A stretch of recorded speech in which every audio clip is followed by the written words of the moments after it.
예, 안녕하세요. 탑팀 재활학과 박정호 원장입니다. 오늘 여러분에게 까치발과 그리고 어, 팔자걸음에 대해서 좀 하나하나 세세히 설명드리려고 합니다. 아이들에게 여러 가지 문제가 있을 수 있는데 여러 가지 치료를 통해서 오히려 더 좋아지고 기쁨을 얻는 그런 그리고 그 희망을 얻는 하루가 되길 바랍니다. 각설하고 오늘 이야기 시작하도록 하겠습니다. 제가 오늘 드릴 말씀은 팔자걸음하고 까치발 치료에 대해 두 가지에 대해 설명드리는 건데요. 예전엔 앙짱걸음에 대해서 이 앞 시간에 그리고 여러 번 여러분들에게 설명드린 적이 있어서 혹시 앙짱걸음에 대해서 궁금하신 분들이 있으면 앞부분의 내용을 들어주시고요. 또 하나는 팔자걸음 까치발뿐만 아니라 소화 체형에 관한 궁금한 거 말씀해 주시면 제가 질문해 주시면 시간 나는 대로 성실히 답변 드리도록 하겠습니다. 시작하겠습니다. 특발성 까치발은 3살이 넘었는데도 여전히 이 아이처럼 뒤꿈치가 들리는 보행을 하는 경우를 말하는데요. 아이들 보시면 아시겠지만 이 아이가 이렇게 뒤꿈치 들고 걷는 건 지극히 정상입니다. 3세 이하인 경우에. 그런데 다른 이유가 없는데 3세 이후에도 이런 문제를 계속 가지고 있다면 좀 우리가 주의해서 볼 필요는 있죠. 그래서 저는 보호자분들이 오면 3 더하기 7은 10 이렇게 설명드리거든요. 3세 이전에는 정상, 그리고 3세 이후에서 7세 사이라면 전문의의 진료를 좀 받아볼 필요가 있다라고 이렇게 말씀드리고요. 7세가 넘었는데도 그렇다면 상당 부분 문제를 좀 적극적으로 찾아야 되고, 그리고 치료를 시작할 수 있고 10세 이후에는 병적인 단계로 들어간다고 그렇게 말씀드립니다. 그래서 보시면 특발성 까치방의 원인은 왼쪽 그림에서 보신 것처럼 보통은 어린 나이에서는 이렇게 뇌성마비가 있다거나 뭐 근육병이 있다거나 아니면 아킬레스건이 진짜 짧은 아이들, 아니면 다리 길이 차이가 엄청 심한 아이들, 아니면 고관절 탈구 같은 이제 명백한 원인이 있어서 발생하는 경우와 명백한 원인이 없는 경우에는 이제 뭐 자폐증이랄지 발달 장애가 있어서 발바닥을 닿거나 이런 것들을 회피하는 경우들이 좀 있습니다. 혹은 신경병이나 근육병에 연관되어 있다고 하는데, 사실 이런 원인에 의해서 까치발을 하는 경우에는 이미 많이 다 발견이 되고 1에서 3세 이내에 대부분 처치에 치료에 들어가기 때문에 이런 경우에 이제 병원에 찾아오는 경우는 이제 대학병원이나 뇌성마비 아이들을 주로 보는 분들이 미리 처치를 하게 되고요. 대부분 잘하면서 좋아지고 아까 말씀드렸듯이 3세 이후까지도 까치발을 한다면 전문의 진료를 받아볼 필요가 있다 정도로 이해하시면 되고요. 7세 이후에 지속한다면 치료 대상이고 10세 이후에 그런다면 굉장히 몸에 여러 가지 무리를 줄 수 있다 이렇게 이해하시면 되겠습니다. 이 아이 같은 경우도 지금 중학교 1학년 아이인데요. 우리나라 나이로는 이제 12, 13세다는 애인데 한번 발목을 한번 보시겠습니까? 지금 우리 간호사가 힘을 주어서 얘 발을 누르고 있는 거거든요. 무릎을 편채로 굽힌 다음에 가지를 않고 무릎이 내려가질 않습니다. 무릎을 지금 굽히고 하는데도 전혀 내려가질 않죠. 그래서 이렇게 구축이 된, 즉 발목이 올라가지 않는 아이들이 어떤 문제가 생기게 되냐면요. 이따가 보여드릴 건데요. 걸음을 걸을 때 무릎이 이렇게 뒤로 빠지게 됩니다. 이렇게 무릎이 뒤로 빠지게 되면 걸음을 걸을 때 무릎이 굽혀지지가 않아요. 그래서 걸을 때 지금 저를 보시면 자꾸 앞꿈치가 들어지질 않는 이런 문제가 발생하기 때문에요.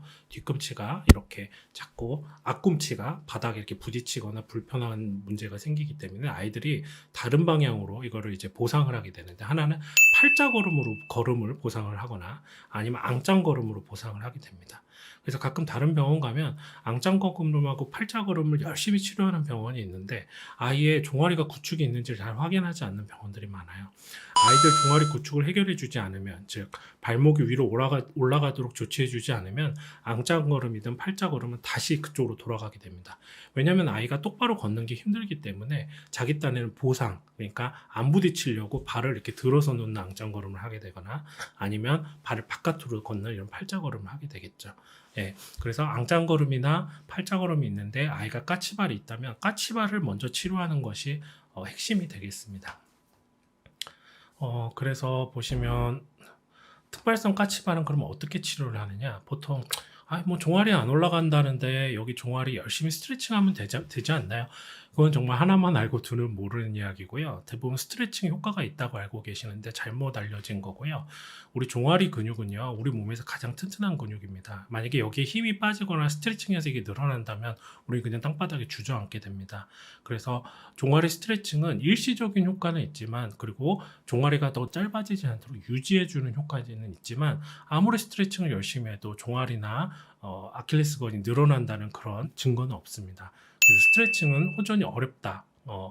더 이상 짧아지지 않도록 유지하는 정도의 효과가 있다. 이렇게 알고 계시면 되고요. 또 다른 병원에서 MIB라고 깔창 내에 1 to 5 바라는 거를 집어넣어서 치료하는 경우가 있는데, 이런 경우는 아주 어린 아이들의, 즉 평균 5.6세 그리고 10세 미만의 아이들이 강직이 아주 심한 경우에는 효과가 있지만, 그 이외에 일반적인 경우의 아이들의 경우에는 이 아이들의 까치발을 해결하기에는 이걸로는 어림없다라는 게 제 생각이고요. 그 다음에 두 번째는, 그러면 특발성 까치방을 치료하는 방법은 크게 세 가지로 제가 여러분들한테 말씀드릴 수 있습니다. 하나는 이 보시면 시리얼 캐스팅이라 그래가지고요, 각도를 높이면서 2주 간격으로 이렇게 4번을 올립니다, 발 각도를. 그래서 아이를 기부스를 해주는 거예요.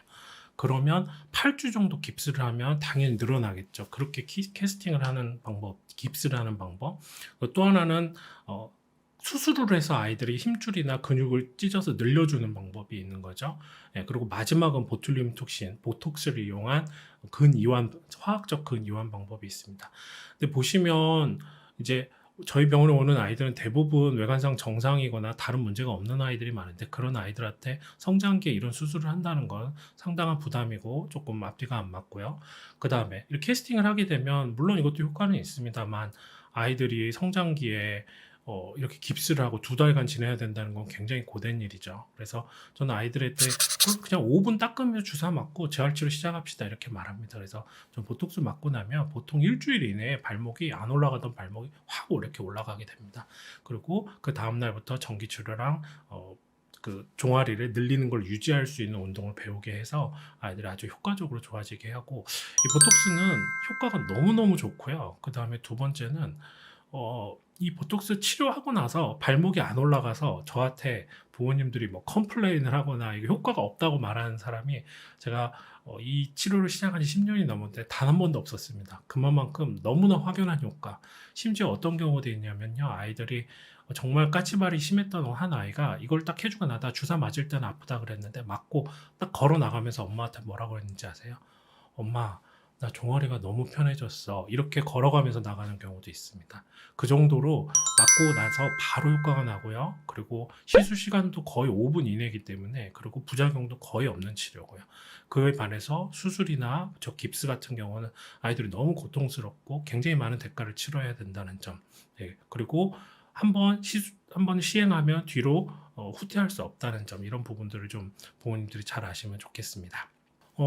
그리고 제가 말씀드렸던 것처럼, 제가 이런 아이들에 대한 내용, 또 통증에 대한 내용 담아서 우당탕탕 박 원장이라고 이렇게 제가 재활학 만화도 최근에 제작해서 낸 바가 있습니다. 여러분 많이 관심 가져주시고 온라인 서점에서 구매해서 좀 읽어주시면 되고요. 작년에 정진이 PD랑 또 방송도 한 바 있습니다. 그래서 이 안에 저를 모델로 한 여러 가지 만화로 인한 의학적 상황들을 준비했으니까요. 의사를 꿈꾸는 자녀분들이나 아니면 주변에 혹은 통증 치료나 재활학에 관심이 있는 분들은 한번 읽어보시기를 간절히 추천합니다. 자, 또 이어서 한번 봐볼까요? 그럼 특발성 까치발의 보행의 어떤 치료의 개념은 어떻게 잡아야 될까요? 첫째, 특발성 까치발은 그냥 아이가 발목이 안 올라가는 이런 관점에서만 치료하는 게 아니라요, 아이의 걷는 모양이나 다른 사람들이 봤을 때 어떤 부분이 있는지 그런 미용성형적 관점까지 고려해서 치료를 해야 된다는 것이 전제고요.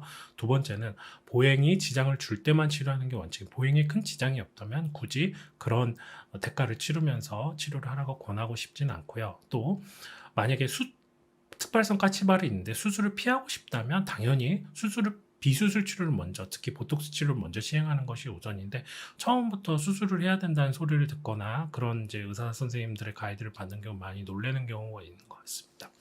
또 수술을 만약에 하신다면 아주 빠른 보행 개선을 원하는 가족들이거나 엄청 아이가 증상이 심한 경우에만 해당하는 치료법이다, 그렇게 알고 계시면 되겠습니다. 그러면 까치발이 있을 때 아이들이 어떤 문제가 생기게 돼요? 제가 아까 말씀드렸듯이 까치발이 있으면 아이들이 앞으로 걸을 때 자꾸 부딪히게 되기 때문에 팔자걸음이나 앙짱걸음으로 보상을 하게 되고요. 그리고 여러분 혹시 하이힐 신은 여성분 보셨나요? 하이힐 신은 여성들 보면 발을 뻗을 때는 디딜 때는 약간 무릎을 굽혀서 걷지만 무릎을 발을 딛고 몸을 밀고 나갈 때는 무릎이 뒤로 이렇게 제껴지게 됩니다. 이걸 이제 반장슬이라고 하는데요. 무릎이 이렇게 과신전되게 됩니다. 이렇게 무릎이 뒤로 빠지지 않고는 발목이 올라가야지 이게 무릎이 굽어질 수가 있거든요. 근데 이렇게 무릎이 발목이 위로 올라가지 않고 위로 발등을 올라가질 않으면 무릎이 서 있거나 걸을 때 이렇게 뒤로 빠질 수밖에 없답니다. 그래서 무릎이 이렇게 뒤로 빠지게 되면 골반을 앞으로 기울게 되고 이런 아이들은 정말 아까 앞에 봤던 도널드 덕처럼 걸음걸이가 엉덩이가 튀어나오고 배가 이렇게 튀어나오고 그 오리같이 걸음을 걷는 앙장걸음 혹은 팔자걸음의 보상을 겪는 그런 아이로 양상을 보행을 가지게 됩니다. 그리고 이런 과신전 반장슬을 가진 아이들을 활처럼 휘었다 그래요. 반장슬이라고 하는데 꼭 발목이 올라가지 않더라도 발목은 잘 올라가지만 지나치게 무릎이 과유연한 아이들도 이렇게 무릎이 뒤쪽으로 휘어질 수 있겠답니다.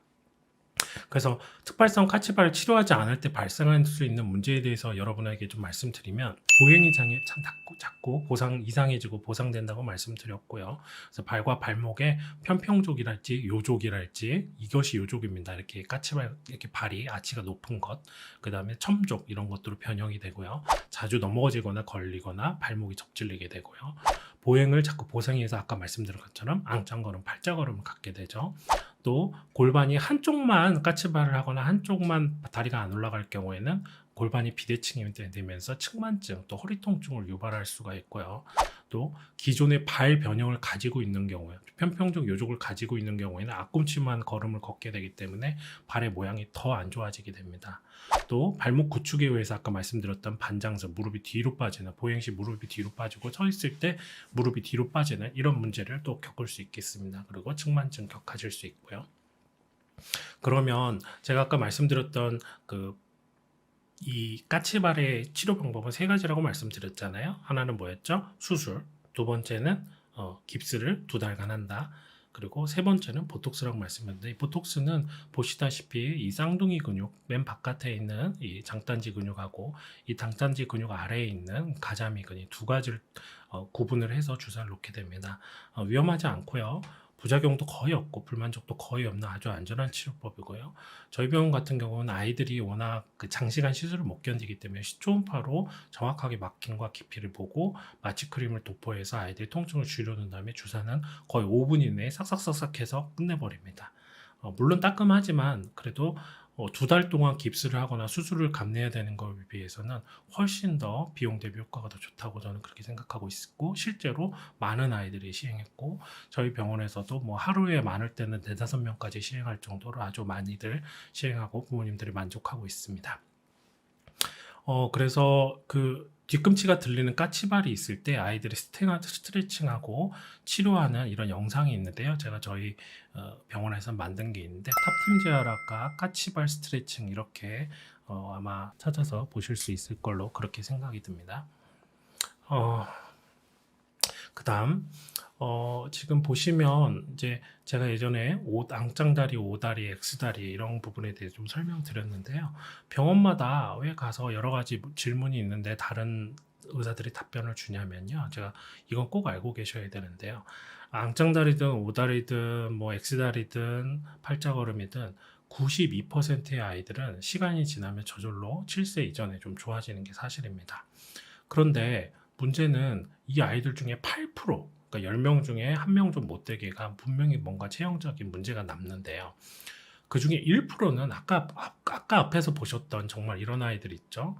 뭐 뇌성마비, 근육병, 다리길 이렇게 좀 너무나 명백한 자폐증, 신경병, 근육병 이런 아이들이 이 중에 한 1%를 차지하게 됩니다.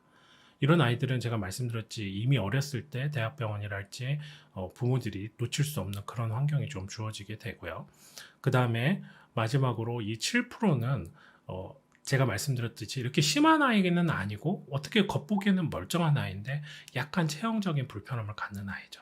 이제 대학병원 같은 데 가면 뭐라고 말하냐면 이거 92%의 아이들 이거 좀 있으면 다 저절로 다 좋아져요. 치료할 필요 없어요라고 말합니다. 그리고 이 1%에 속하지도 않죠. 왜냐면 대학병원이나 그쪽에 선생님들이 관심을 가지고 있는 아이들은 이 1%의 아이들이니까요. 그런데 괜찮다 그래서 기다리는데 아이들이 7세, 10세 되어도 해결이 안 되죠. 그 아이들은 바로 이 7%에 속하는 소외되는 아이들이기 때문입니다. 그래서 저는 1%의 아이들은 정말 의료적인 피로도는 누가 봐도 어떤 의사가 봐도 놓칠 수 없는 그런 아이들이기 때문에 이런 아이들은 별로 저희 지금 이야기에 문제가 되지 않고요. 보통 7%의 아이들이 문제가 되는 경우가 많습니다. 그래서 처음에 태어났을 때는 아이들이 뱃속에서 이렇게 개구리 모양으로 O다리, X다리, 이렇게 11자 다리로 이렇게 점점 변해가는데요. 오늘은 여러분한테 팔자걸음에 대해서 좀 설명드려야 되니까요. 뒤로에서 봤을 때 이 발 자체가 이 경골, 이 다리뼈 있죠. 이 다리뼈 자체가 바깥으로 이렇게 휘어 있는 경우, 이런 것이 팔자걸음의 원인이죠. 그리고 또 하나는 이 고관절, 허벅지뼈 자체가 바깥으로 돌아 있는 경우. 그래서 지금 그림에서 봤을 때 빨간색 방향으로, 앞바다리 방향으로 고관절이 이렇게 열리는 방향으로 열려 있거나, 아니면 이 경골이라고 말하는 이 아래쪽 다리뼈, 이 경골이 바깥쪽으로 많이 돌아 있는 경우, 이 두 가지가 합쳐져서 팔자걸음을 결정하게 됩니다. 두 가지 중에 하나가 심하거나 두 가지 모두 있으면 더 이제 심하겠죠. 그래서 아이의 팔자걸음은 이거 빨간색 방향으로 가는 이 앞바다리 방향, 우리가 다리를 벌리는 방향으로 가는 이 고관절의 각도와, 다시 말씀드리지만 아래 다리의 경골의 바깥쪽으로 얼마나 돌아 있나, 뼈가 얼마나 돌아 있냐는 이 두 가지에 의해서 팔자걸음이 결정된다, 그렇게 이해하시면 되겠습니다. 물론 아이들이 이렇게 쫙 변해가지만요, 평생을 거쳐서 X다리 아이들은요, 한 번도 11자 다리나 O다리 쪽으로 가지 못하고 평생을 아빠다리처럼 이렇게 벌린 채로 살고 있는 아이들이 한 3% 이하 정도의 아이들이 있습니다. 그렇기 때문에 시간이 지나면 모두 좋아질 거라고 말하는 부분은 사실은 좀 틀린 부분이고요. 그러면 X다리라는 관점에서 살펴봅시다. 가끔 팔자걸음 있는 사람들은 전부 다 X다리, 앙짱걸음 있는 사람은 전부 다 O다리, 이렇게 너무나 간략하게 알고 계시는 분들이 있는데 굉장히 잘못 하시는 거고요. X다리는 O다리, X다리 모든 다리에서 팔자걸음이 생길 수도 있고, X다리와 O다리와 팔자걸음은 별개의 문제입니다. 자, 가장 많은 케이스부터 좀 보여드리면요. 성인 비만형 X다리, 그러니까 X다리를 가졌지만 비만하고 고관절이 이렇게 열려 있는 경우에는, 이런 경우에 사실은 보시다시피 고관절이 이렇게 바깥으로 열리기 때문에, 허벅지뼈가 바깥으로 열리기 때문에 이런 경우에는 X다리, 팔자걸음이 좀 더 많은 것은 사실이지만, 이런 아이들도 만약에 이 경골뼈가 안쪽으로 들면 심지어 앙짱걸음도 가질 수 있습니다. 그러니까 X다리, 고관절이 열렸다고 해서 전부 다 팔자걸음을 걷는 건 아니지만, 고관절이 열려 있으면 팔자걸음을 할 확률이 더 높다, 이렇게 말씀드리는 게 정확할 것 같고요. 또 다른 팔자걸음이 많은 케이스를 좀 보시면, 이 아이 같은 경우는 X다리인데 이 위의 아이 같은 경우는 좀 통통한 아이는 고관절이 열려서 X다리지만, 지금 이 아이를 보시면 고관절이 앞으로 기울었고 안으로 돌았는데도 X다리를 가질 수 있습니다. 즉 X다리는 무조건 고관절이 안으로 안긴 것도 아니거든요. 그러니까 모든 케이스가 다 다르다고 그렇게 이해를 하셔야 됩니다. 이 경우에도 아이가 발이 안쪽으로 기울면서 이 경골이 바깥쪽으로 이렇게 돌게 되면 심한 팔자걸음을 걸을 수 있겠습니다. 그래서 고관절이 외양되면, 아까 말씀드렸듯이 고관절이 외양되면 다 팔자걸음을 겪는 게 아니라, 고관절이 외양되면 팔자걸음을 걸을 가능성이 더 높다, 이렇게 아시면 되고요. 그러면 고관절이 외양된 두 경우를 보여드릴게요. 1번 경우와 2번 경우는 너무나 상반된 경우인데요. 1번 경우는 고관절이 외양돼 있죠. 아래 경우도 고관절이 외양돼 있습니다. 근데 그림을 보시면 어때요? 이건 고관절이 외양되어 있는데 O다리 형태를 갖고요. 아래 그림은 고관절이 외양되어 있는데 X자 다리 형태를 갖고 있습니다. 너무너무 다르죠. 자, 이런 고관절이 외양된 분이 무릎마저, 즉 경골마저, 아래 다리뼈마저 바깥으로 돌게 되면, 우리 시골에 보면 보행기 밀고 다니는 할머니들 있잖아요. 그 할머니들이 보행기를 떼고 딱 아이고 허리야, 아이고 허리 하면서 이렇게 다 허리를 딱 피면은요, 이렇게 허리가 들어가는 게 아니라 골반이 기울면서 이런 식으로 펴지게 됩니다.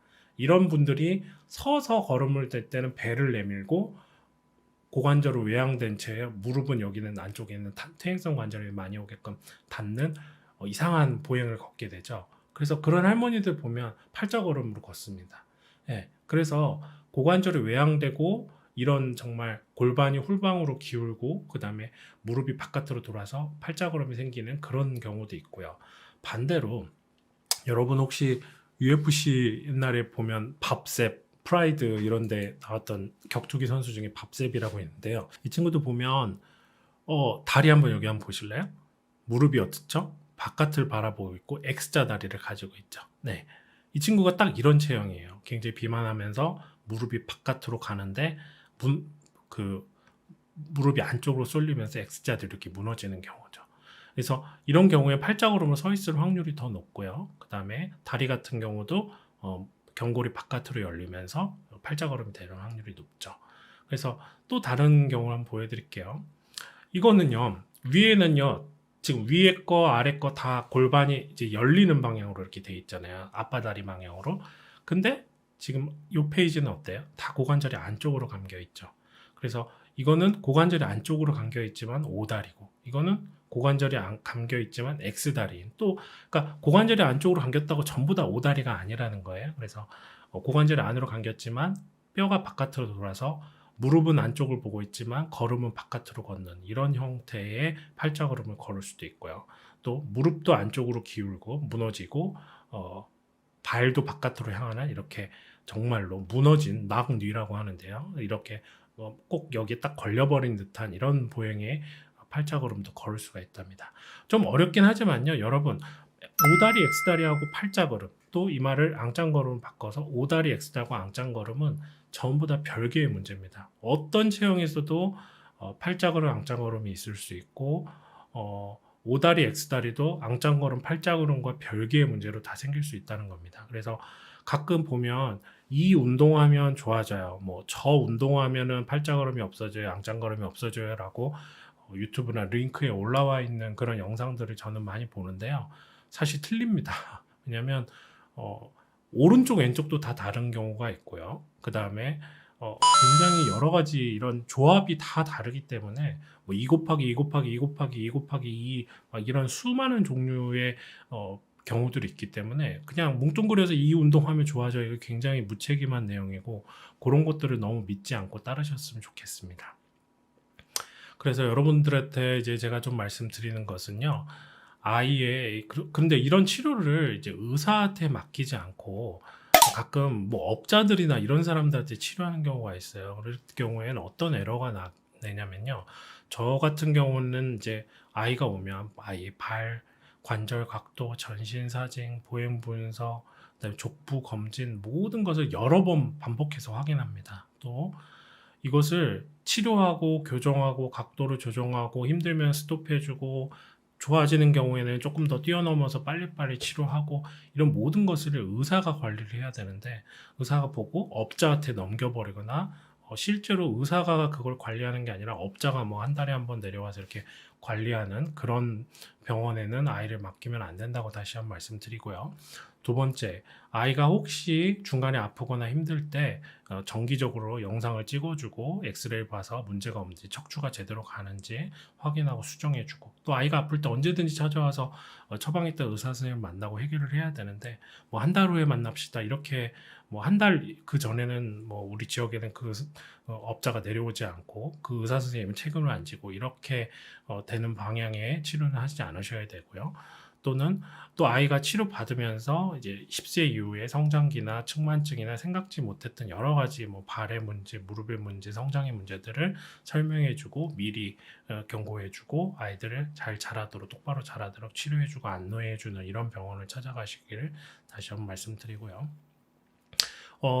아이가 오면은요, 그냥 감으로 이렇게 사진 찍고 그냥 위아래로 하는 게 아니라요, 일정한 방식으로 같은 루틴을 전부 다 모든 아이들 똑같이 신체 검진을 동일하게 다 각도까지 재야 되고요. 걸을 때, 서 있을 때, 그리고 쉴 때, 앉을 때 모든 부분을 다 평가해야 되고요. 키, 몸무게, 아이의 피부 상태나 병변 다리 길이까지 전부 다 봐야 됩니다. 그리고 신체 나이 및 아이의 지금 현재 성장기의 정도, 골반과 척추의 상태, 그리고 수동적인 관절 각도, 고관절 상태, 아까 아래 다리가 얼마나 돌아 있는지, 팔자걸음인지 앙짱걸음인지, 그 다음에 중족골의 문제인지, 발의 변형은 없는지, 그 다음에 종아리의 문제는 없는지, 햄스트링이랄지 고관절의 문제는 없는지, 척추의 문제는 골반이 앞으로 기울었는지 뒤로 기울었는지, 이런 모든 것들을 다 분석하고 여러분들한테 답변을 드릴 수 있고 어떤 최종적인 판단을 내리는 병원을 가셔야 되는데, 제가 봤을 땐 그러지 않은 것 같아요. 그래서 의사 선생님은 그냥 사진만 보고 깔창은 뭐 저기 업자한테 맡긴달지, 뭐 보조기는 저쪽에서 하고 오랄지, 그래서 뭔가 오케스트라가 있는데 뭐 현악기, 관악기 뭐 다 따로 따로 지휘자가 있는 그런 느낌의 그런 병원은 별로 추천을 드리지는 않습니다. 그래서 제가 여러분한테 지금 좀 긴 강의를 드렸는데요. 좀 내용이 좀 어렵죠? 그래도 이거를, 그러니까 여러분들이 나는 이거야라고 단정 짓고 치료 방향을 정하기보다는 가까운 정말 전문성이 있는 의사 선생님을 만나셔서 우리 아이의 소중한 체형의 방향을 그냥 감으로 좀 설정하거나 감으로 이렇게 하면 되겠지라고 생각하는 것이 아니라, 이 아이 같은 경우는 정말 이 부분에 해당돼서 정확하게 이렇게 치료를 해야 되겠다라고 그렇게 생각해 주시면 감사할 것 같습니다. 체형은 언제쯤 첫 검진을 받아보면 좋을까요? 체형은 아이가 이상이 있다고 생각된 경우에는 3세 정도에 한번 보시는 게 좋아요. 그 이전에는 사실 체형이 워낙 변화가 심해서요. 제가 그림으로 좀 한번 선보여 드리도록 하겠습니다. 자, 보시면 아이들이 이게 나이거든요. 0세, 1세, 2세, 3세, 4세, 5세 이렇게 출발합니다. 보면 처음에 태어날 때는 엄마 뱃속에서 태어나면서 이렇게 약간 개구리 다리 같이 이렇게 태어나요. 근데 나이가 들면서 X자 다리로 방향으로 갔다 이렇게 펴지거든요. 그렇기 때문에 저희 병원에는 사실은 2세 때 아이가 2세 6개월에 혹은 1세 때 오시는 분들이 있어요. 근데 그때는 좀 정확한 답변을 듣기가 힘들어요. 왜냐하면 아이가 계속 이렇게 수직으로 떨어지면서 변화가, 즉 O다리에서 X다리로 변화가 되고 있으니까요. 근데 예를 들어 3세 때 아이가 왔는데 36개월에 왔는데 아이가 X다리예요. 그러면 지켜볼 수 있는 거예요. 이때는 X다리가 정상이니까. 그런데 만약 예를 들어서 3세 때 왔는 36개월에 왔는데 이 아이가 O다리예요.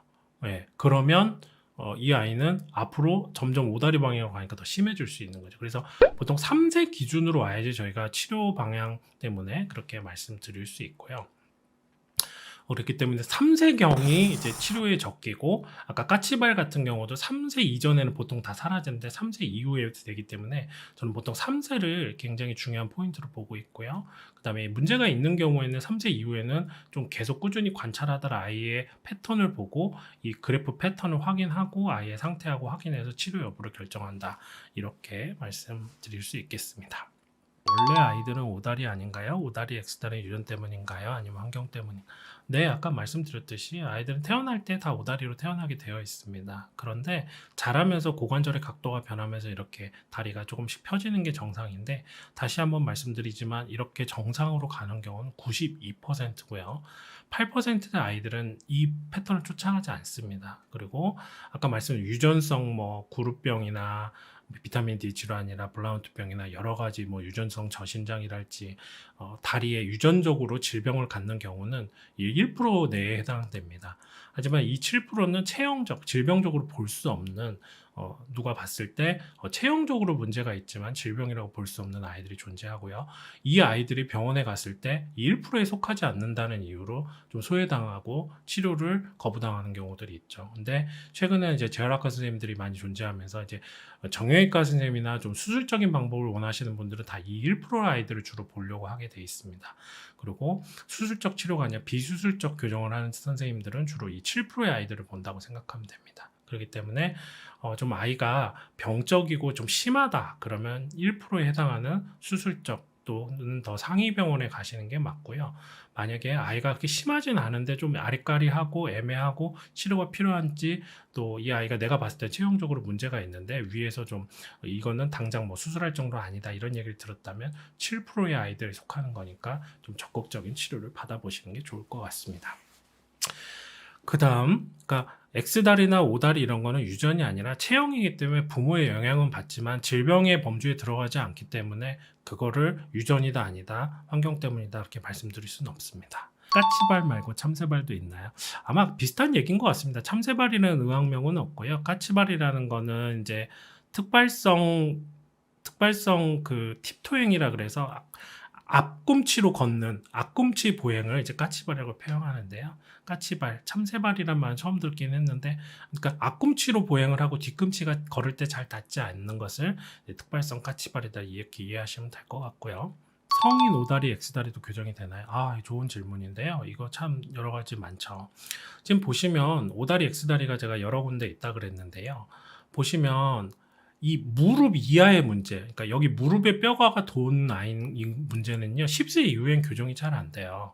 그래서 성인인데 이 고관절이 바깥으로 이렇게 돌아서 된 문제나 고관절이 이렇게 안쪽으로 돈 문제는 운동으로 어느 정도 해결할 수 있습니다.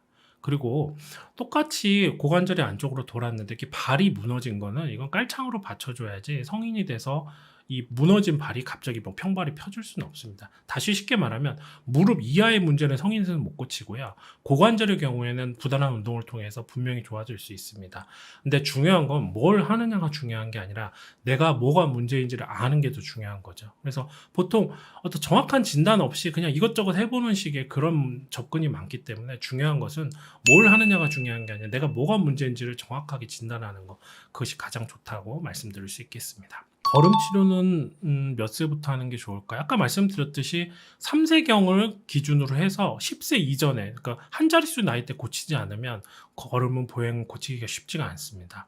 자주 넘어지는 것도 걸음에 문제가 있어서 그럴 걸까요? 예, 그 걸음에 문제가 있다는 거는 그 걸음에 문제가 되는 이유가 있습니다. 뭐 근력이 떨어질 수도 있고 관절 각도가 안 좋을 수도 있고, 그다음에 고관절이나 아까 말씀드렸던 경골의 각도 때문에 걸려 넘어지는, 발목이 안 올라갈 수도 있고, 그거는 전문가의 그 진료를 한번 받아봐야 됩니다. 너무 많은 원인이 있는데 가장 많이 넘어지는 아이들의 원인 중에 하나가 근력이 떨어지거나 발목이 위로 올라가지 않거나 아니면 지나친 팔자걸음, 지나친 앙장걸음, 평발, 요족 이런 경우에 가장 흔한 문제로 되어 있습니다. 배만 많이 나온 한 사람인데요. 살 20kg 정도 찌면서 무릎이 아파오는 것 같은데 이게 진짜 몸무게 때문에 그런가요? 그럴 확률이 높죠. 예. 그 나이는 제가 잘 모르겠지만 몸무게가 20kg 정도 되면 한번 생각해 보세요. 우리 10kg짜리 배낭만 돼도 어깨가 끊어질 것 같잖아요. 근데 20kg의 배낭을 2개 맨다고 생각해 보시면 충분히 그럴 수 있을 것 같습니다. 팔자걸음을 고칠 수 있는 건가요? 제목 보고 깜놀해서 들어왔는데, 예, 고칠 수 있습니다. 근데 그것이 정해져 있죠. 팔자걸음은 2가지가 있다고 말씀드렸잖아요. 이렇게 고관절이 오다리 형태로 외양되어 있는 좀 노인분들에게 많은 타입이 있고요. 성인 비만형에 많은 이런 팔자걸음이 있는데 꼭 이런 경우만 있는 건 아니고 이렇게 오다리인 경우에도 다 팔자걸음이 있을 수 있다. 모든 경우에 팔자걸음이 있는데 고칠 수 있는 건 무릎 이하는 성인에는 못 고친다고 제가 말씀드렸고요. 그리고 2차원적으로 오다리, X다리 있는 경우에는 고치기가 힘들어요. 근데 제가 의사 생활 지금 10년 이상 이거 보면서 느끼는 건데요. 그냥 정말 2차원적인 의미의 정말 그냥 다리가 정말 2차원으로 이렇게 돌거나 다리가 2차원으로만 이렇게 X자리인 경우는 거의 없는 것 같아요. 대부분 회전이 동반되어 있습니다. 고관절이랄지 다리 쪽에. 그렇기 때문에 성인의 경우를 하더라도 이 고관절의 문제만 있다면 이 고관절은 운동하면 많이 펴집니다. 예를 들어서 지금 여러분 중에 지금 본인 내려와가지고 바닥에서 다리 쫙 펴면 쫙 펴지는 분들 몇 명이나 있죠? 사실 많지 않거든요. 근데 그분이 예를 들어서 유연성을 기르기 위해서 뭐 헬스장 같은 걸 끊거나 개인 PT를 하면서 매일매일 열심히 노력하면 다리가 찢어질까요? 네, 찢어지겠죠. 예, 그만큼 고관절은 관절이기 때문에 우리가 유연성 운동을 하게 되면 어느 정도 늘릴 수가 있습니다. 근데 아이들은 더 유연하고 연부 조직도 훨씬 유연하고 그 다음에 뼈도 훨씬 유연하기 때문에 관절도 유연하기 때문에 이 치료에 대한 반응이 훨씬 좋고요. 나이가 든 어른이나 하더라도 아주 뭐 고통스럽지만 않다면 성인도 열심히 운동하면 고관절의 문제인 경우에는, 골반의 문제인 경우에는 어느 정도 해결을 볼 수 있다는 것이 사실입니다. 팔자걸음, 즉 발이 약간 안으로 굽히는 사람이 축구를 잘한다는 속설이 있는데 네, 스위스 스승님이 축구를 잘하시나 봐요. 근데 약간 팔자걸음 있는 사람이 공 드리블할 때 유리하죠. 예, 치킥을 할 때도 유리하고 앙장걸음 있는 분들은 좀 불리할 수 있어요. 좀 부럽습니다. 자, 3살 아기가 종종 까치발로 걷습니다. 어디까지 정상 범위니까요. 이 3살이 만이냐 아니면 그냥 우리나라 나이냐에 따라 다릅니다. 제가 드리는 말씀의 기준은 전부 다 만 나이입니다. 그래서 예를 들어서 뭐 21개월이다, 뭐 27개월이다 이렇다면 그 아이는 36개월 이내는 까치발은 그냥 정상으로 보시는 게 맞고요. 36개월, 만 36개월이 지났는데도 까치발로 걸른다면 의사의 진료를 받아서 이 아이가 다른 문제가 없는지 확인해 볼 필요가 있겠습니다. 정말 일자걸음 부러워 죽겠습니다. 사관생도나 여성 모델. 저는 오다리는 아닙니다. 쫙 붙습니다. 아, 그래요. 뭐, 쫙 붙는다는 말이 아마 X다리에 가깝다는 말씀인데, 걸음걸이는 사실은 우리가 어느 정도 의도해서 좋아지게 할 수 있는 부분이 약간은 있어요. 근데 제가 말씀드렸듯이 제가 직접 보는 게 아니기 때문에 어떤 카테고리에 해당하는지를 볼 수 없으면 뭐 그건 무조건 이렇습니다. 저거는 무조건 이렇습니다. 이렇게 말씀드릴 수 있는 그렇게 간단한 문제가 아니어서요. 그래서 제가 보기에는 고관절 각도나 발목의 각도 여러 가지 근력이랄지 근육의 구축 여부 봐야 될 것이 한두 가지가 아니어서 한번 가까운 재활학과 선생님을 통해서 진료의 방향을 정하시는 게 좋겠습니다. 만약에 교정을 원하시면 스쿼트를 하면 다리가 모이는 기분이 드는데 O자 다리에 도움이 될까? 제가 아까 말씀드렸잖아요. 이렇게 일괄적으로 이거 하면 뭐 오다리에 도움이 됩니다. 그런 건 없다니까요. 오다리에 도움이 뭐 때문에 O자 다리가 생겼느냐? 고관절의 문제냐? 아니면 경골 무릎 이하의 그 다리 뼈의 문제냐? 발의 문제냐? 아니면 2차원적인 뭐 다른 원인에 의해서 생기기 때문에 그 원인을 분석 않고 이 운동하면 좋아집니다. 그런 건 다 틀린 처치가 됩니다. 그래서 진단 없이 그냥 약을 먹으려는 것과 같습니다. 그래서 도움이 되는 운동을 말씀드리기 어렵습니다. 그거는 무책임한 내용이 되고요. 다이어트용으로 까치발 들면 좋다는 말이 있던데 아닌가요? 글쎄요, 뭐 일반적인 사람들이 어떤 까치발이 없는 사람들이 다이어트용으로 다리를 들고 있으면 근력에는 도움이 되겠지만 사실은 이것도 들었다 놨다 하는 부분은 저는 크게 반대하지는 않는데 운동으로 하루 종일 까치발로 다니는 건 앞꿈치 전족부에 걸리는 로딩이 커지면서 발의 변형이랄지 아니면 족저근막염이랄지 여러 가지 좋지 않은 부작용이 나올 수도 있습니다. 저는 그래서 사실은 까치발로 들고 계속 다니는 건 별로 추천하지 않습니다. 우리 발이라는 거는 뒤꿈치가 먼저 닿고 그다음에 뒤꿈치가 먼저 닿고 발이 늘어나면서 충격 흡수를 해주고 앞꿈치는 밀고 나가는 역할을 하지 앞꿈치가 충격 흡수하고 밀고 나가는 걸 두 가지 다 하게 되면 쉴 틈이 없어서 분명히 아프게 됩니다. 그래서 그냥 선 자세에서 혹은 걸으면서 운동할 때 까치발을 좀 들었다 올렸다 하는 부분들 정도에 대해서는 저는 크게 반대하지는 않는데 하루 종일 까치발을 이렇게 든다는 그런 부분들에 대해서는 오히려 병적 상황을 유발할 수 있어서 그렇게 통증을 유발할 수 있어서 제가 추천하는 바는 아니다고 그렇게 알고 계시면 되겠습니다. 팔자걸음을 치료하지 않으면 먼 미래에 무릎 연골이 다 닳아서 사라져 버릴 수도 있겠나요? 뭐 다 닳아서 사라져 버리는 건 아니지만 예를 들어서 지금 이 그림 좋네요. 이 그림 보시면 보통 노인분들한테 이런 자세가 많아요. 골반은 뒤로 기울어지고 협착증 때문에 골반을 이렇게 숙이게 되면 걸음을 잘 못 걷는 분들이 있는데요. 이렇게 오다리게 되면 이 무릎 안쪽이 연골이 닳아버려요.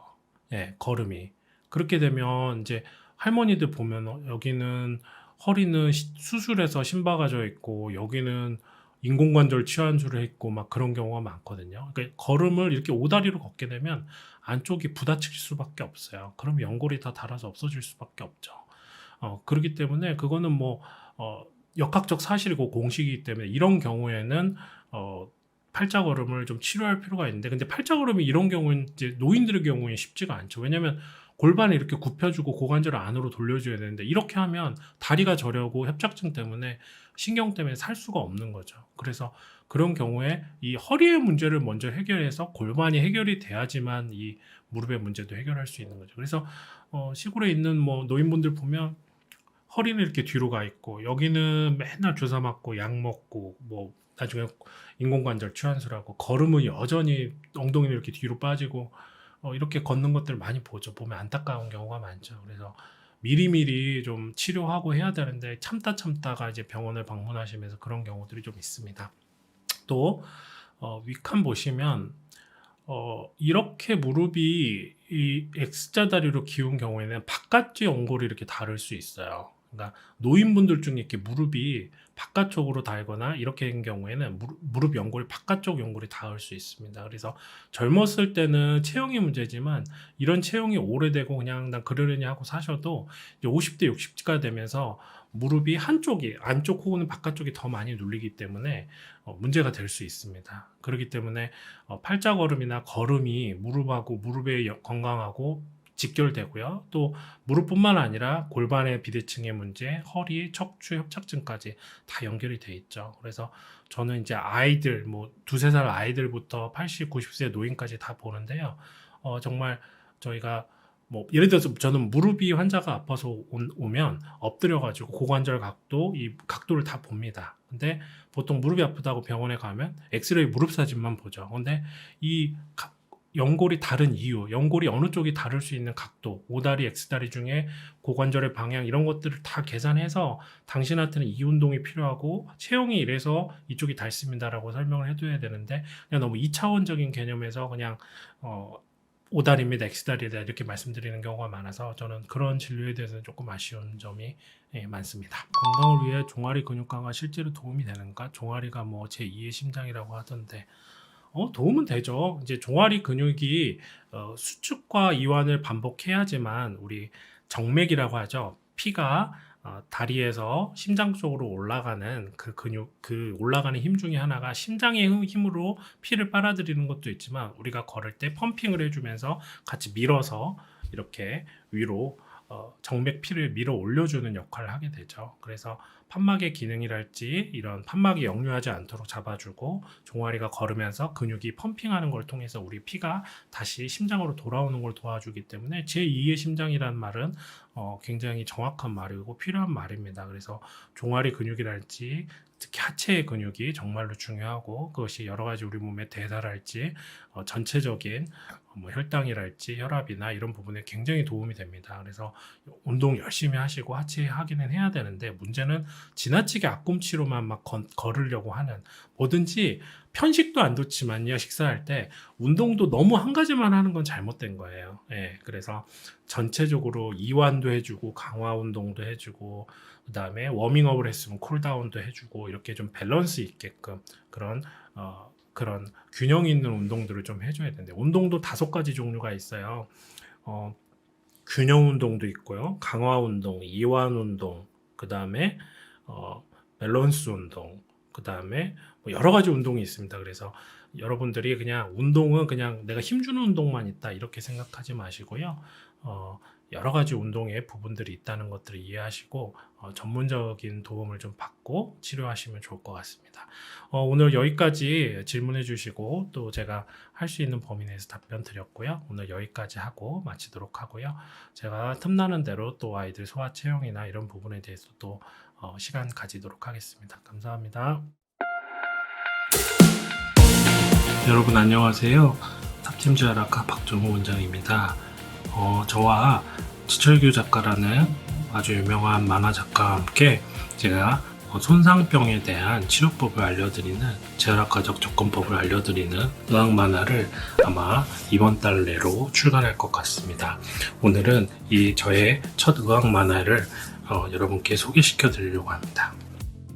시버시병은 발꿈치뼈 골단염이라고 부르는데요. 네? 그게 뭔가요? 심각한 병인가요? 아니요, 그 반대입니다. 방금 잘 보셨나요? 이렇게 저희가 예전에 이 손상병법이라는 이름으로 의학 만화를 영상으로 만들어 유튜브에 올린 적도 있습니다. 이미 시장에는 의학 웹툰과 만화가 많이 나오고 있지만 보면 의학 전문적인 내용이라기보다는 좀 시나리오나 어떤 픽션에 근거한 극적 전개가 드라마적인 것들이 좀 많은 상황입니다. 그래서 저는 좀 기획 의도를 정확히 가지고 여러분들에게 실질적으로 교육적으로 도움이 될 만한 의학 정보를 얻을 수 있는 그런 만화를 만들고자 노력했습니다. 오른쪽처럼 단순히 의학적 사실만 늘어놓는 것이 아니라 스포츠 대회와 또 젊은이들, 격투기, 여러 가지 스포츠의 역학들을 직접 보여주고 이해할 수 있도록 도울 거고요. 그래서 이 책의 특징을 제가 한 6가지 정도로 좀 요약을 했습니다. 첫 번째는 좀 어려울 수 있는 스포츠 손상의 진단과 치료를 만화로 쉽게 설명해 드리려고 하는데요.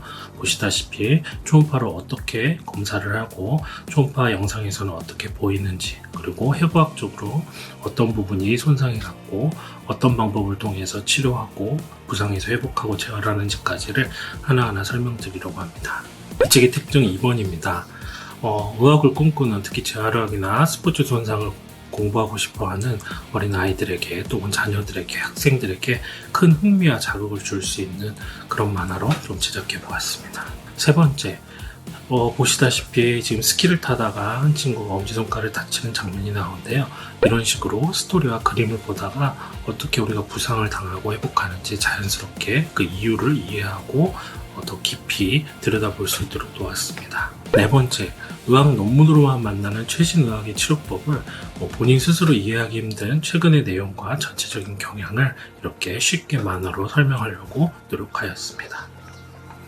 다섯 번째, 치료법을 찾아서 고민하는 환우들, 댄서들, 스포츠를 즐기는 모든 사람들에게 희망을 드리고 또 새로운 치료의 빛을 던져줄 수 있도록 노력하였습니다. 이 책의 특징은 만화만 들어있는 것은 아니고요. 그 만화에 해당하는 질환에 대해서 QR코드와 유튜브 영상을 통해서 더 자세히 공부하고 싶은 분들에게 더 실질적인 의료 지식을 제공하고자 속지 사이사이마다 각 화에 대한 더 정확한 부연 설명과 그리고 영상 안내를 남겨놓았습니다. 마지막으로 중간중간에 파트마다 제가 의학적 뿌리를 어디에서 배웠고 어떤 마인드셋으로 환자를 돌보고 또 생각하고 진료하는지에 대해서 하나씩 공유해 놓았습니다.